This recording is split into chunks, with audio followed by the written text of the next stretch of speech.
I brought this little bear up with me because the truth is, about a decade ago, I probably would have been embarrassed even to be holding onto a bear like this because somebody would have perceived me as a lesbian. So sometimes people look at me and they think, oh, she woke up as this wonderful, compassionate human being one day. So not true. So the reason I've got my computer and not my typed notes that I came down here with is I got up this morning at 5 o'clock to do a standard phone call that I have every week, and the message sort of changed because what I started to realize is that you're videoing, right? Yeah, good. Because it's not just you people that I want to talk to, it's the church at large. Because this message will be multiplied 100, 1,000 times.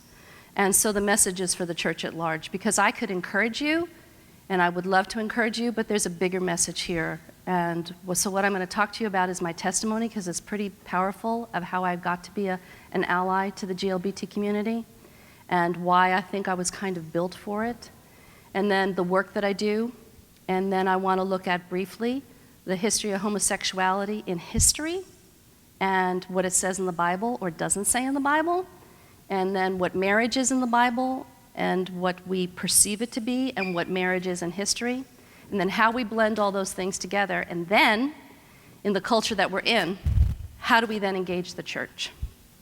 How do we look like Christians, like gay Christians and allies, and engage the church? Because the church is doing a dreadful job of it. We know that.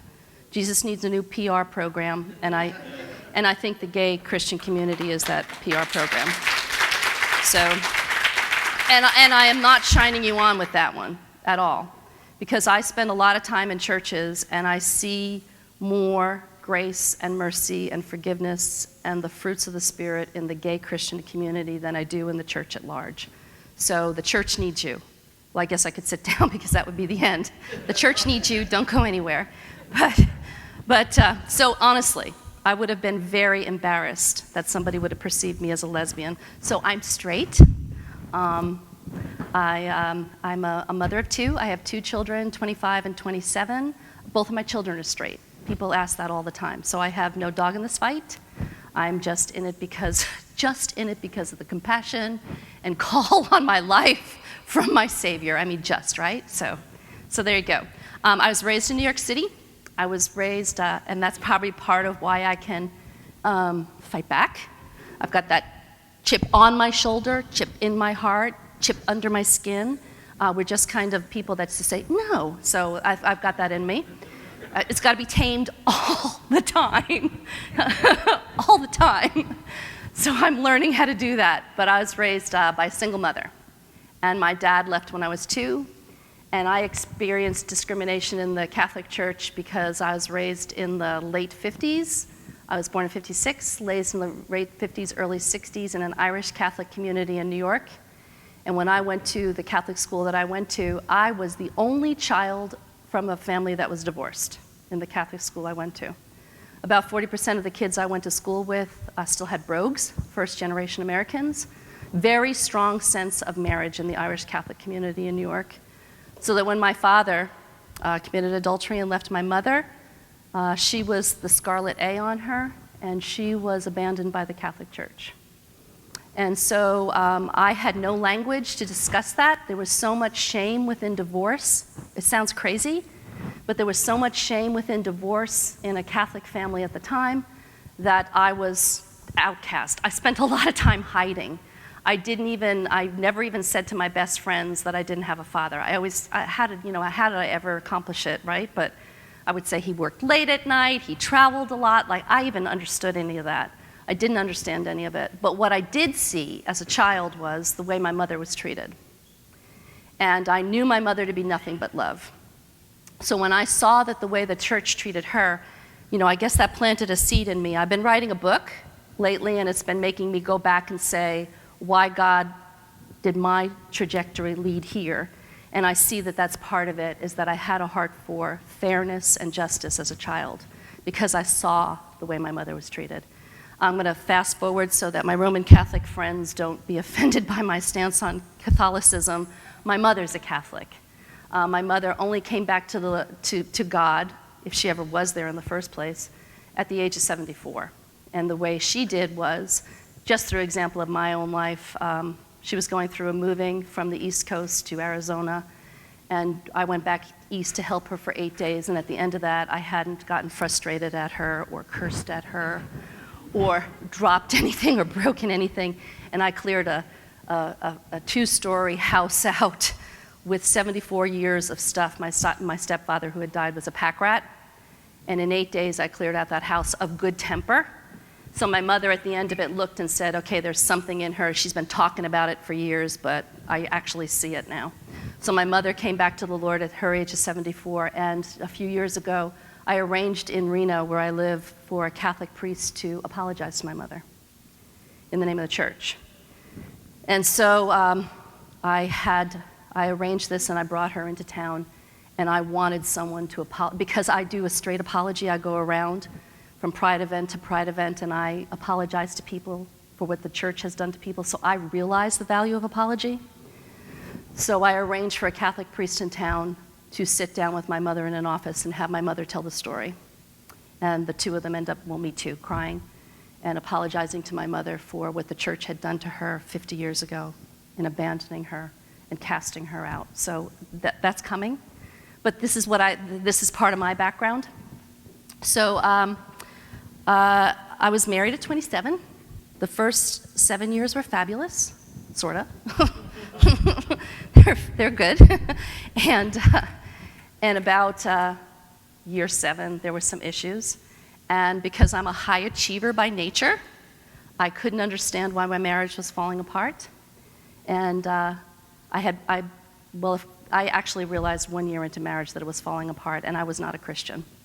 Although I was raised a Catholic, I never made a commitment, and I finally made a commitment when I was 27, 26, 20, well, when I was 27, I made a commitment because my marriage was falling apart. And I thought the last thing I wanted to have break apart was the thing I wanted most, was a marriage. So I thought, well, God, if you know me better than I do, I'm not sure you do, but if you know me better than I do, maybe you can help me figure this out. So I was married for 20 years. 7 years into that marriage, it was difficult already. I raised 2 children, and at year 19, my husband decided he didn't want to be married anymore. So that does a few things to a devout believer who leads Bible studies. I homeschooled my children for 6 years. I mean, I've got tons of evangelical cred, right? Tons of cred on the street in the evangelical community. Did all the Bible studies, all the Kay Arthur, Beth Moore Bible studies, went to them, led them, did the junior high Bible studies. But I was in this kind of thinking that if I did A and B and C, then D would show up. I was just pretty regimented in my thinking. I went to engineering school. I excelled at that. You know, it was always like, do this, do this, do this, and then this shows up. So when my marriage didn't pan out, it's not that it was a crisis of faith. It was a crisis of Kathy knowing everything. And that was important to happen for me. Because I was saying to you a little while ago that we crossed paths. Linda and I crossed paths we didn't cross paths. We were in the same town in 1990, and she said, "It's too bad that I didn't run into you then." I said, no, it's good for you that you didn't run into me, because I would have told you what you needed to do, and I know I was right. And I could have laid it out for you and invited you to a Bible study, and you know, within, I would have assumed 2 lunches, you probably would have committed, been committed. I should have been committed, but you would have committed. I mean, that's the expectations I had. So I was in a difficult spot of my own life not working out.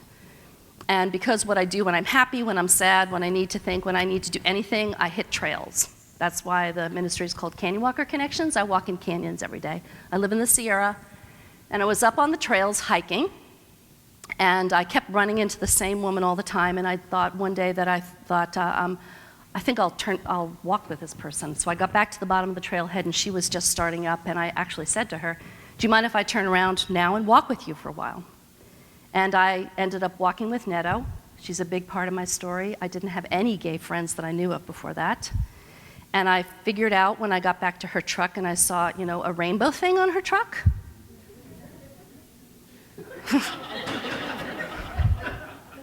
And I remember looking and thinking, oh my God, what if she's a lesbian? Then I'm gonna have to show up, right? I'm gonna have to do this thing. I have a gift of evangelism, well, surprise, right? Easy talker, good salesperson, ... gift of evangelism. And so I thought I would have to, in my old life, I would have convinced her. I would have thought I had to do something. But I was in a place of doubt already. This is very important for my story, is that I didn't know all the answers. So I was finally in a place, the girl that knows everything suddenly didn't know everything. So I was able to let Neto be Neto and me not be me. Thank you, God, be somebody else. And so we hiked together, and I had been for years, every Friday morning, in a group of women. We just had breakfast together every Friday morning, and I was telling them, I think the woman I'm hiking with, no, I'm pretty sure, actually, she's a lesbian. She never says husband. She never says children. She's got these rainbow colors in her truck with her kayaks on top, But then I make fun of that, but I drive a Subaru with roof racks that in the summer my kayaks are always on top, right? So, I could be judging myself, and I have equality stickers on the back, right? So I'm classic. So I kept telling them, and they said, well, when are you going to tell her about Jesus? When are you going to tell her? And there was nothing in me that could. Because what am I supposed to say? If you leave your lifestyle and come and join my team, look how wonderful your life can be. I was hiking on those trails every day, sobbing. I used to put, there was a crook in a tree that every time, it didn't matter if it was, there's a lot of snow where I live, but I had a crook in a tree that I decided every day that I was going to make my life an altar to God. So I would take a rock from somewhere that I saw on the trail that wasn't covered with snow, and I would carry it up to this, or snowshoe up to this point where this tree was, and every day I would put a rock on there and say, I'm making a conscious decision, God, to follow you, because this is just too hard.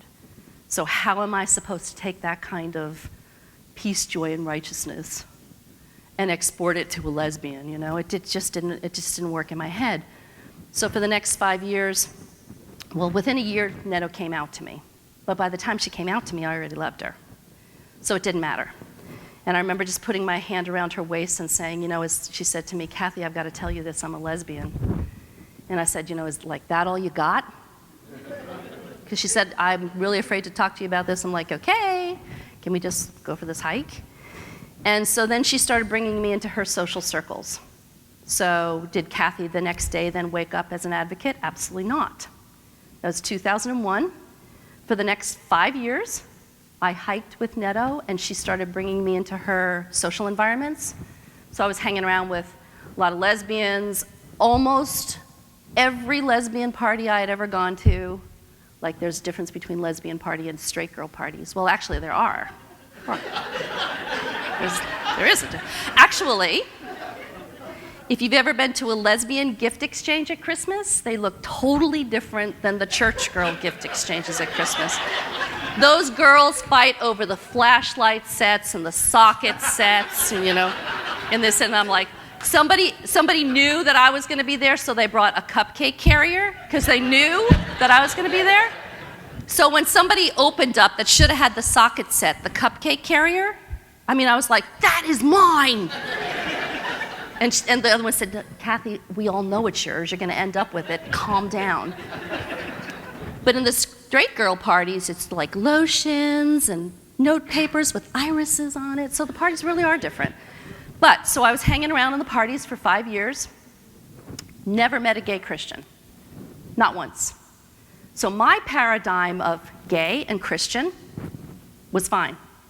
I wasn't struggling with it at all, because nobody confronted it. Nobody came to me and said, what do you do with gay and Christian? I was just kind of floating in this world, not ignoring what my faith said, but not knowing what to do with what my faith said. Comfortable non-confrontation.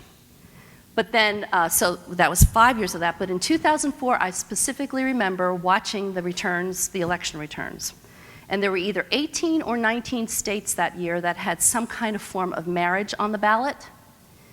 And every one of them, it depends on what the ballot said, but every one of them voted against same-sex marriage, civil unions, or for discrimination of use. Every one of them fell that way. And I was dating a man at the time, and I was watching the election returns with him, and when the election returns came in, he said, oh, good, I'm so glad that, they lost all of them. And it was the first time. That was 2004, and I had met gay people in 2001. So I'm just trying to tell you how slow we go. I mean, we got all the power, but we don't have all the brains. So in 2004, I remember when he said that, being so mad that he said that I got up and he was doing dishes in the kitchen like a good man should. I was at his house and I didn't have television, so he was doing the dishes. And so, and I remember walking straight up to him. This man's a pretty powerful man in real life, really powerful man. And I walked up to him toe to toe and I said, you tell me, and I said, he said, it's a good thing that happened because they're destroying America. So, Kathy, that knows nothing about what the Bible says about it, but I know what justice looks like. Justice, I understand. So I said, who's destroying America? And he said, the gay people. They're destroying America, they're destroying families, they're destroying marriage. So, because it's taped, I won't tell you some of the personal exchanges there. Not inappropriate, but challenging him on his own former marriage and how that fell apart.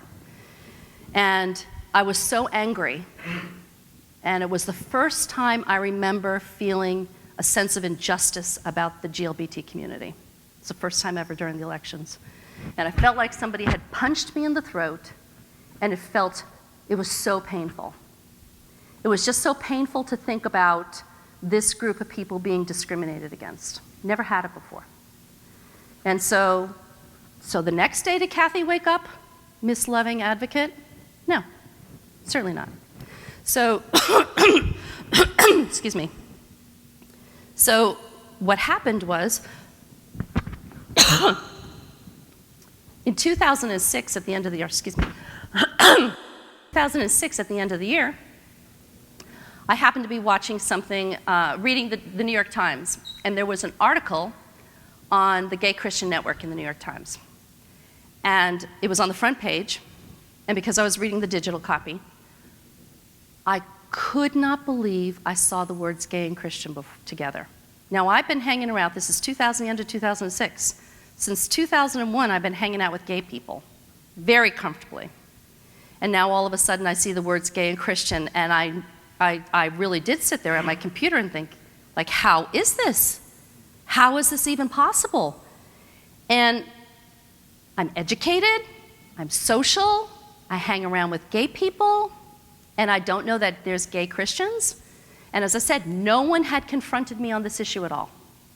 So I was comfortable. And when I started clicking on the links, and it was going to the Gay Christian Network site, I thought, I'm going to find the mission statement because I know what the mission statement's going to say. I know exactly what it's going to say. And every third word would have been, and I'm, sorry to offend, but this is straight people, and you know it. Every third word would have been in the mission statement, anal sex, right? Because we're straight. And when we think of homosexual, we think of sex. And you know that. Well, that's where I was too. As educated and as relational as I was, that's where I was. Embarrassed to say, but it's the truth. So when I read this mission statement, and it was about Jesus and God and relationship and commitment, and I agreed with it, and that bothered me. So 3 weeks later, I found myself, thank you very much. Thank you, I don't care. 3 weeks later, I found myself, because I'd gone to that, to the website, I had noticed that there was a conference. It was in Seattle, and I tend to be a risk taker, I guess. So things don't scare me.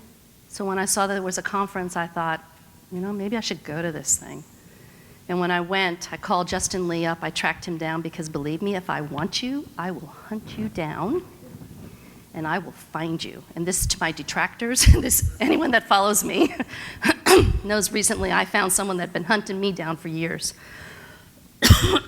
So I called Justin Lee up, had a 5-minute conversation, said, I'm not coming to try to change anybody, but I didn't know you guys existed. I'd love to come see gay people, gay Christians. So flew up there, didn't know anybody, had never seen a gay Christian with my own eyes, had spoken to one for 5 minutes on the phone, went to the conference. First night, worship, Thursday night. I stood specifically at the back of the room, and I observed, because I thought, I wonder if this really exists. So I stood at the back of the room, and as soon as, probably 5 minutes into worship, when I saw between 300 and 400 gay Christians worshiping God, it so resonated in my spirit. There was nothing anybody could have done at that point to tell me you didn't exist. Nothing. I actually ended up at the back of the room, on the floor, crying, because I knew that I was getting to see something that people just didn't get to see, and I wanted to remember it. And night 2 of the conference, sometimes I traffic in prophetic words. Like, they're mostly for me because I don't, because I like to talk, I like to speak, so God talks to me that way. Like, I'm a magnet for prophets. I could walk by a church and they would drag me, and the Lord says. So God understands that about me. But what happened was the final night of sharing, God had given me a prophetic word, and he let me feel in that prophetic word. It's a bigger story, but he let me feel and apologize for the first pain I felt was the pain that God felt when society in general rejected the gay community. It was pretty bad, and I apologized, and a lot of people cried. And then the next pain I felt was the pain that God feels when parents reject their children. And that was pretty bad. And then I apologized for that. And then the final pain I felt, which is the closest I've ever come to not being able to speak, which is pretty amazing. But I couldn't, you know how sometimes when you're trying to say something, like you're overwhelmed with joy or pain or something, and you open your mouth to say the words, and you just can't even get that first word out? That's how it felt. I couldn't even get the first word out about the pain God feels when the church rejects the gay Christians. It was so deep, and I'm not even sure I have felt anything that profoundly deep and sad since then, before then. But what God feels about what the church is doing to you, it's changed my life. And I came home 2 days later, and I ended a 5-year relationship because he wasn't on board with God's plan. So that changed my life. So that's all the background. So what do I do? Because what I really, so I interact a lot with kids. People find me. They find me on Facebook, they find me on YouTube. Kids find me on YouTube. Other people find me through my blog. But people tend to find me.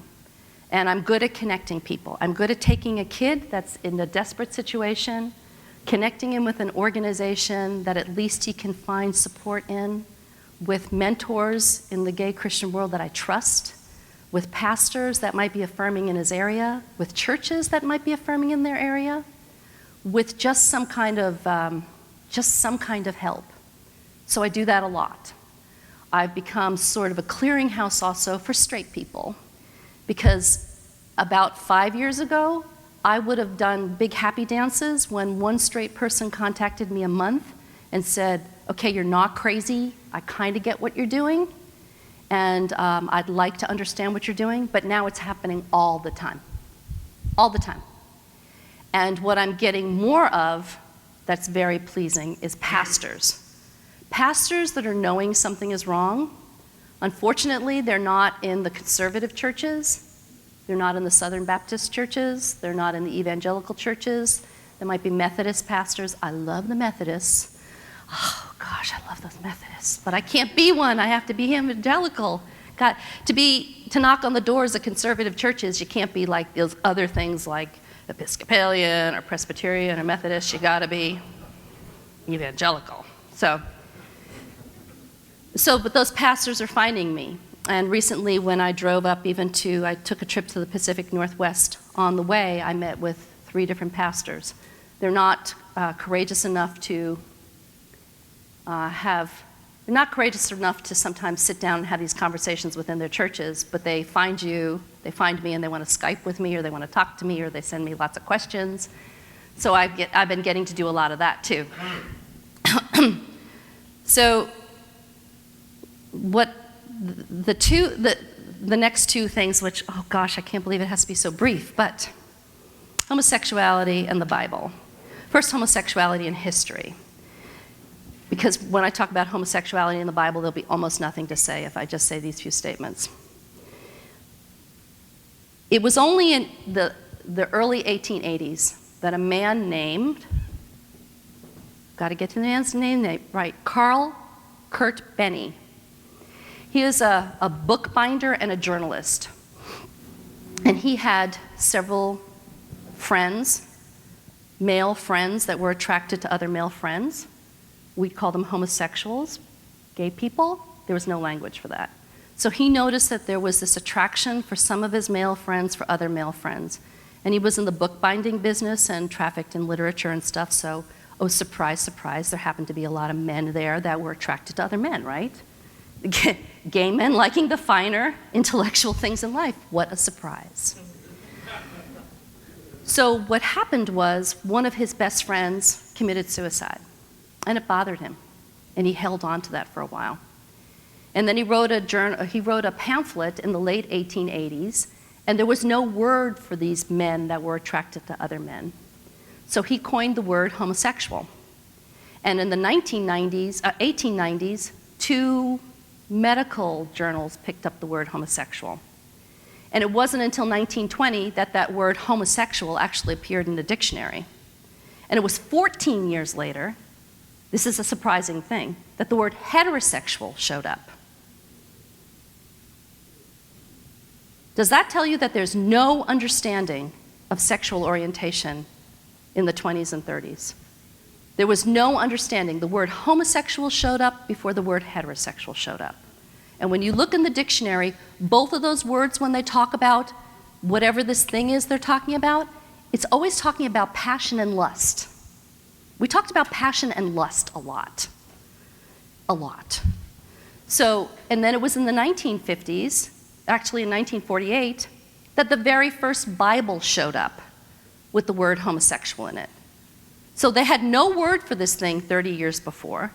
And in 1948, the New Revised Version showed up as the word homosexual.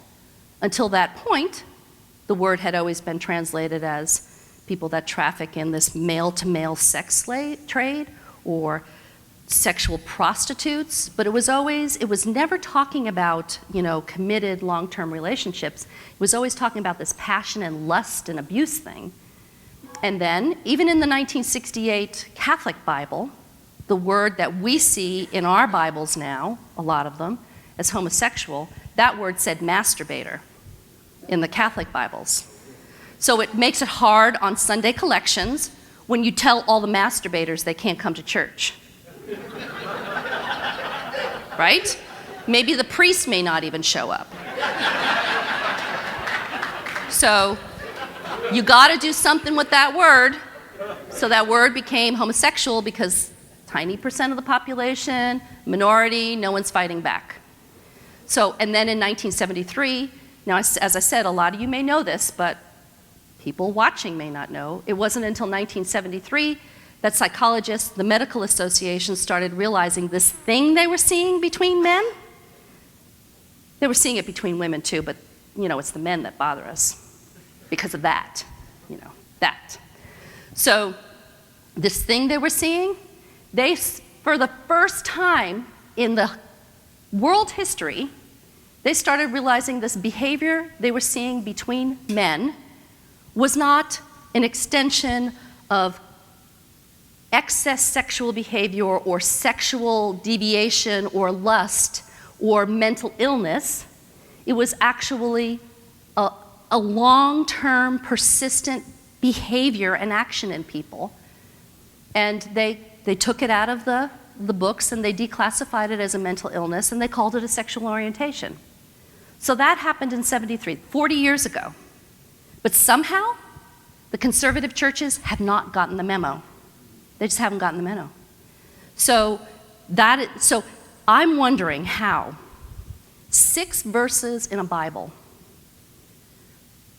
written 2,000 years ago and in Leviticus 3,400 years ago, Leviticus and Deuteronomy, how did a fisherman named Paul, who wrote Romans, how did a guy like that ever figure out that there were these things called homosexuals when our society didn't even figure it out until 1973?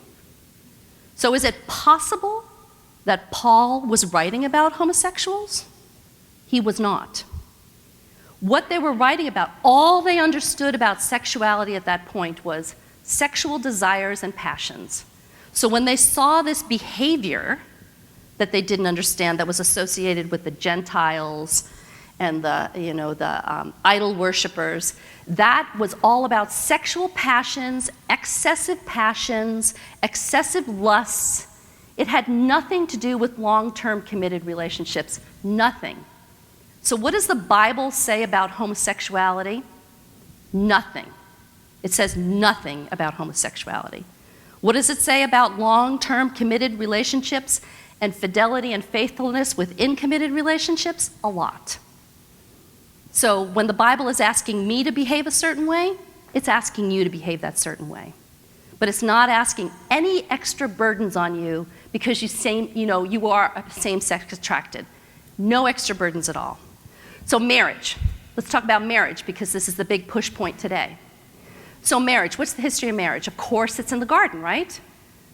Well, the word marriage doesn't show up. The word marriage doesn't show up until Genesis 34, 2,400 years after the garden. So I know it's an important thing, and I know it's modeled in the garden, but 8 kinds of marriage are modeled in the Old Testament and New Testament. 8 kinds of marriage. One happens to be modeled in Genesis 2. But God, being the God that he is and he knows he needs children, he better darn well put a heterosexual woman in there and a heterosexual man. It's because he needs to procreate. But he's got other models of marriage too. But why was that woman created? So some people will tell us that complementarianism is what all of marriage is about. Most of the anti-gay theologians today will tell you that it's all about the difference between man and woman and procreating this child. This is what marriage is. That's not the biblical definition of what marriage was. When the man was in the garden, he didn't say, oh my goodness, who am I going to have some hot sex with? He said, I'm lonely. I'm lonely. So all the animals are paraded before him. Nothing satisfies him. So God puts him to sleep, wherever your picture of the story is, and creates woman. And he creates woman for man because he's lonely. And when he looks at her, he doesn't say, you've got part A, I've got part B, let's smash it together and make a kid. He doesn't say that. He looks at her and he says, you are bone of my bone and you are flesh of my flesh. He sees what is the same in her. He sees the similarities in her. And when you trace bone of my bone and flesh of my flesh through the Bible, It's the only place it talks about marriage. The next time, it's when Jacob comes to Laban, and he comes to this tribe of Laban, and he says Laban greets him and says, "Bone of my bone, flesh of my flesh. You're my kin. You're like me." When David comes to the tribe of Israel, and he wants some help, they say the same thing to him. "Bone of my bone, flesh of my flesh. We're like each other." And when you take it into the New Testament, when we become new creatures in Christ, we become bone of his bone and flesh of his flesh, because we're like him. So what we're seeing in the garden, yes, we call it a marriage, but that first thing we're seeing is a like relationship. We are seeing a relationship that God gave people for intimacy and security and protection and for mutual love and mutual respect. And can same-sex loving people do that with one another? Absolutely. So don't get strangled by this old creation picture of what marriage is and isn't. The new modern picture, like people will say, don't you dare change the definition of marriage. Marriage is one man, one woman to make procreation. There's nowhere in that original God didn't come to Adam and say, I need you to procreate. I'm going to give you a sexual partner. This is going to be great. He says, you're lonely. I'm going to give you a partner that's going to take away that loneliness. So this new definition we see, it's a new definition. And have we been challenged by this definition in our own? So let's just go quickly through history. So quickly through history. So in the first 300 years of the church ignored marriage in terms of what we see as marriage. They would do things like they would say, I marry you, or they would get together, because what they were looking at was the Roman model of marriage, and they didn't want to be anything like the civil Roman model, so they eschewed marriage. It wasn't until the 7th century they started to recognize this thing, and they started calling it a sacrament. And in the 12th century, it was on the official list of sacraments, up there with baptism. But it wasn't until 1563, Council of Trent, when they made this thing an official church document. And I've got my own ideas of why the church did that, but suddenly, this union between two people had to involve a priest, which cost money, because the priest now had to come into town and he had to check out your records to make sure you weren't marrying your cousin. And we had enough sense about that then. And so it was not only a place where we could make sure people weren't closely related, but now we were starting to care about children, that children should be brought up in the confines of this relationship.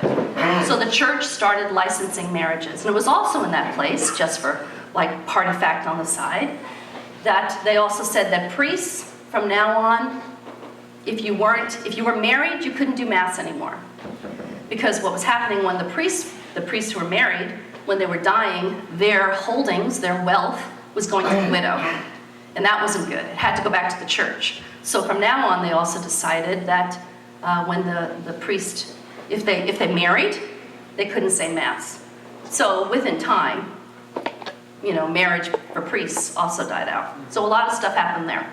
So until the late 1900s in our own country, or in history, there was marriages weren't really based on on love. Marriage of women weren't treated appropriately. Even Aristotle, when he wrote about a woman, side note, when Aristotle wrote about women, he thought that women were just badly deformed boys in uterus. We were just not fully developed men, in terms of intellectually, because we were weaker and all those things. So what we see then of marriage has changed in our own history. And somebody was saying to me the other day, you want to change this definition of marriage? And I said, you're the same age as me. Marriage has changed definition in my lifetime. In 1967, in I think it was 13 states, it was still illegal to marry interracial marriages. And interracial wasn't just black and white. In Oregon, they couldn't marry Native Hawaiians.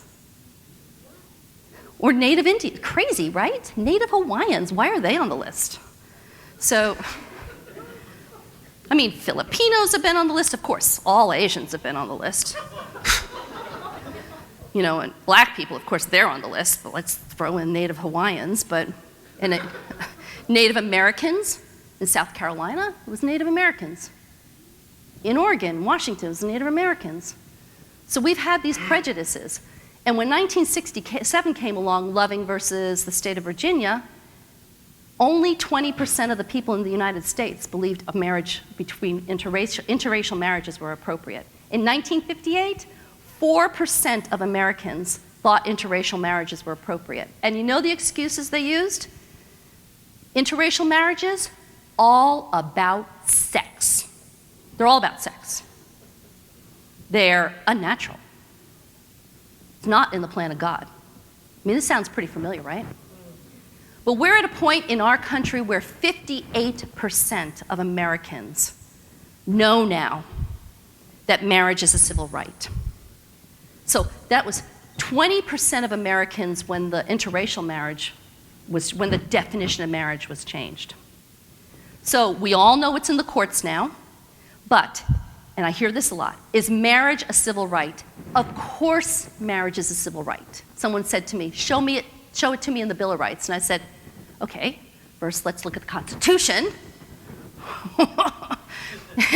And then let's follow, this is why we have this Supreme Court, so they can interpret within the culture what this document means. And in 1967 and in 1974, Zablocki versus Red Hale, marriage has been, and in Loving versus the state of Virginia, marriage has been defined by the Constitution of the United States to be a civil right. So don't let anybody ever tell you that you do not have the right to be married. So now Wednesday, the Supreme Court is going to be starting to hear DOMA, Defense of Marriage Act. And I follow constitutional law because I'm that dull. So I look so interesting. But Friday nights, I mean, sometimes I'm there texting like, did you realize what this word meant in the Bible with a friend of mine? Like, I said, is everybody as boring as we are? Apparently not.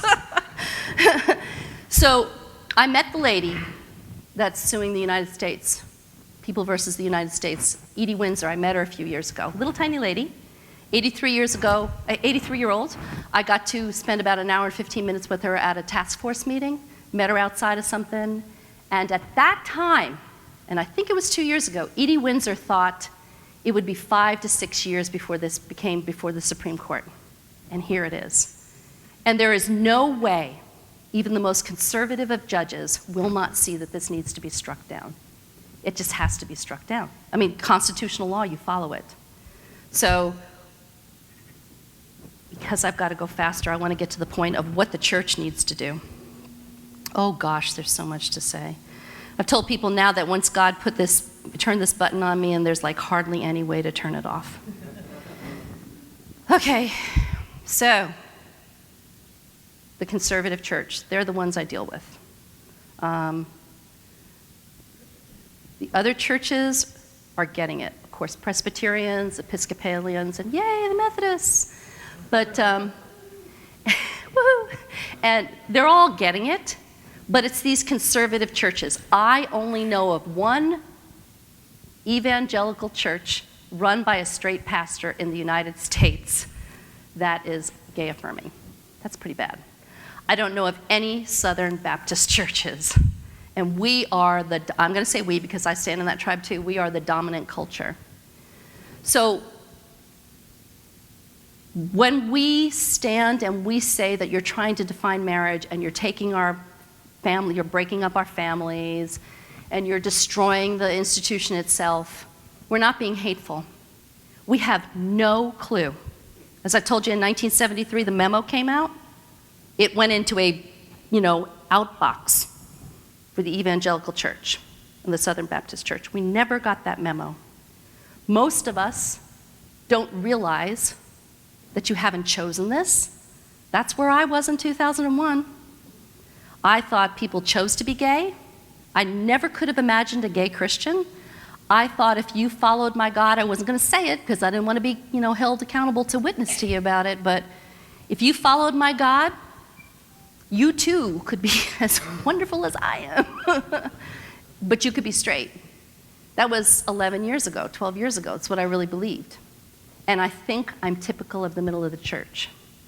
So you think they're being mean or hateful. I am telling you that the conservative church is pretty much clueless on the issue of homosexuality.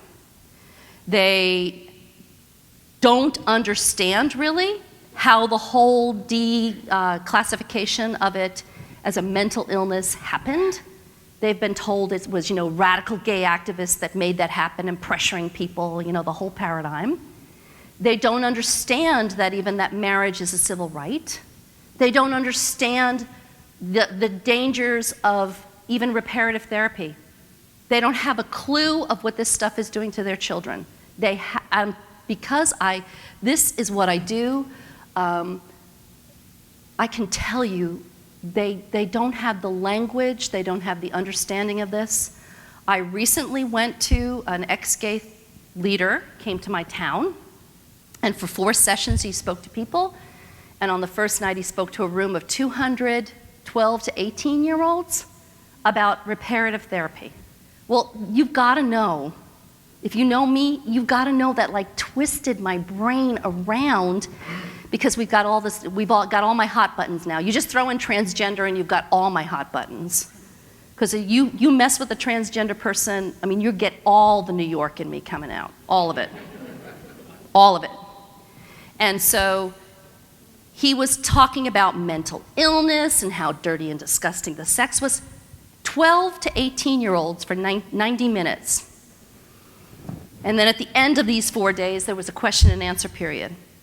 Bigger story, but they knew what I was going to stand and say. I had a 1 minute and 30-second statement to say about the dangers of reparative therapy on their children.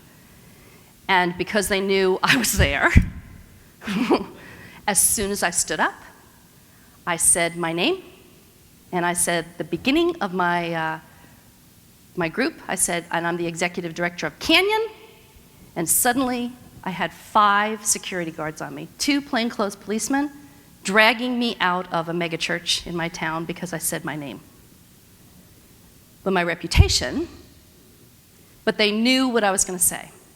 And even reading what I was going to say, which was research on the dangers of reparative therapy on children, and I don't use inflammatory language when I write, because I know who I'm writing to, they dragged me out of there. And since then, some conversations have happened around me because they haven't apologized to me or taken any kind of responsibility for what they did. What they did in the state of Nevada was battery and assault. But they haven't taken any responsibility. But they're having conversations on the edge that I know are happening. And they have no clue about the validity of what I was saying. And we are talking about children. We're talking about precious children. And I think Stanton said to me yesterday, well, when they get that they're talking about their own kids and that the danger of this is the suicide of their own kids, well, then they'll get buy-in. No, because they don't associate it. It's like other people's kids, other weaker children. They don't understand. They just do not understand about homosexuality, reparative therapy, same-sex marriage, long-term loving, committed relationships, civil rights. I'm telling you, those conservative churches don't have a clue. So when you're saying that they're being hateful, they're not really being hateful. They're really just uneducated. So here's where you come in. It's time for you to start educating the church, because they are planting an entire theology, dogma about at least 5% of the population on 6 verses of Scripture. 6 verses out of 54,000 verses in the Bible. They're taking 6 verses and building in a theology about a group of people. Well, if you go back to what God really said in the Old Testament, if you just take the Torah, the 5 books, you've got about 5,400 verses, one-tenth. And in those 5,400 verses, 33 times God says, care for and treatment of the stranger. He must have meant it. 6 times in 54,000 verses, there's something about same-sex behavior. And in 1/10 of that, in his book to his people, 33 times he talked about the treatment of other people. So we're completely out of balance. but we know that. And what I see is there's a group of people that are influencers that don't want to lose their power. They don't want to lose their power, and they don't want to lose their control, and they don't want to be wrong. And you are threatening them, and you are scaring them. But they don't know who you are. So I can understand how they feel threatened, and they keep repeating the things, the church keeps repeating the things that those influencers way back there are telling them. I am not a fan of the Family Research Council. I am not a fan of Concerned Women for America, or National Organization for Marriage, or Michael Brown and his 700-page book that says yuck about you. He's a Christian that wrote a 700-page book that all the conservatives are using as the Bible against you people. I think there's 3 Bible verses in this book by a Christian that talks about you. They don't get it. So this is very, very, very scary to the church. And when I come back in May, there'll be a lot of discussion about how you engage people like that, because I can do that. I've learned, and the only reason I'm so good at it is because I've done it wrong so many times. I've gotten engaged in those conversations, and it's just like tied myself up. It's just like, I always come out smarter because I'm smarter. But I don't win, and I don't shift people. And there's ways to use your energy. There's people that are called to it. There's people that better stay away from it because it's just more depressing and hurtful to you. And there's definitely conversations to have, and there's information you ought to know. So we'll talk about that in May. But what I also care about is, as you engage this conversation, because it is happening now, I will tell you what I believe about the next 2 years. It is going to be nasty, nasty, nasty. Whatever you think you've seen already, multiply it.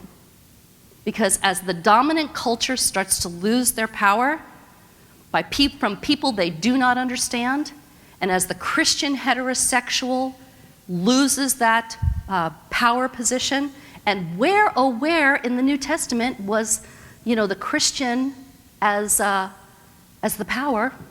Not sure where that came from. But as these people lose their position, because they think now you're persecuting them, right? All you want is your rights, but somehow this feels as persecution because they have to share now. They feel so threatened. So engaging them, remember as you engage them to apply what God also said. God also said, treatment of the stranger. They're not your tribe either. And if he really meant treatment of the stranger, and remember, you once were strangers too. You once were strangers too. So as you come back into the church, as you're allowed back into the church to engage, remember how to appropriately engage, because you're the ones that have the responsibility, the ability, the chance to get it right. Because we've gotten it so wrong. So as you come back into the church, you are the ones that are going to teach us grace and mercy and forgiveness and compassion. And I am not walking out of the church because I want to see the church recovered. There are some people that say, like all kinds of people write to me. Atheists, agnostic, witches write to me. All kinds of people write to me. And they say, we love what we see in you because it's the Jesus we picture. This is what we picture Christianity to be. Christianity is losing its hold in this culture completely because of how the church has behaved. And we need you, just like I needed you in my life. In 2001, I'm not like the top of it, but I know compassion and I know grace. And what your community has taught me by interacting with you, I now can export to other kinds of people and strangers in my community. And I've become a better Christian because of what you've done in my life. And that's what the church needs you to do, is to come back and engage us appropriately and with lots of patience and compassion, because we're stupid. We are stupid. We do not know that there's sexual orientation. We do not know if we pressure you to change, we're going to hurt you. We do not know that this relationship you have between you is love and not lust. We don't know any of this stuff. That's so genuine. This is what I traffic in. So you need, oh gosh, you've waited a long time, but I say 2 years more.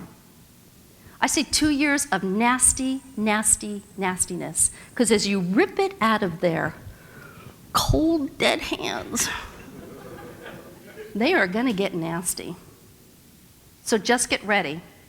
And just know securely that God never said any of this stuff about you. Never said any of this negative stuff about you. And you're the chance the church has to learn grace, mercy, forgiveness, and compassion.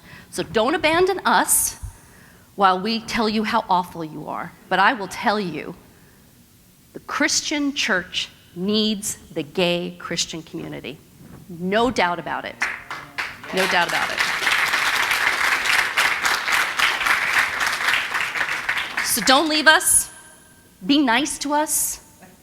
But hold our feet to the fire, because the Bible says nothing about you, and you deserve all your civil rights. So when I come back in May, we can talk about how to have these conversations, because what I do is I go from pride event to pride event, and I wear a shirt that says, "Hurt by church, get a straight apology."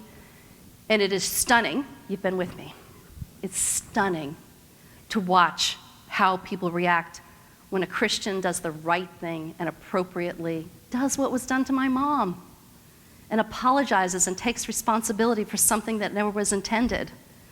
So there you go. So I'll be back in May, and we can talk about how to do that, and I'm going to help you with Long Beach Pride here, and we're just going to, oh gosh, there's so much pressure on you. You got to love the straight church. You got to love the gay community that doesn't think that God loves them anymore. A lot of work for you people, so I'm glad I'm not gay and Christian. Thank you.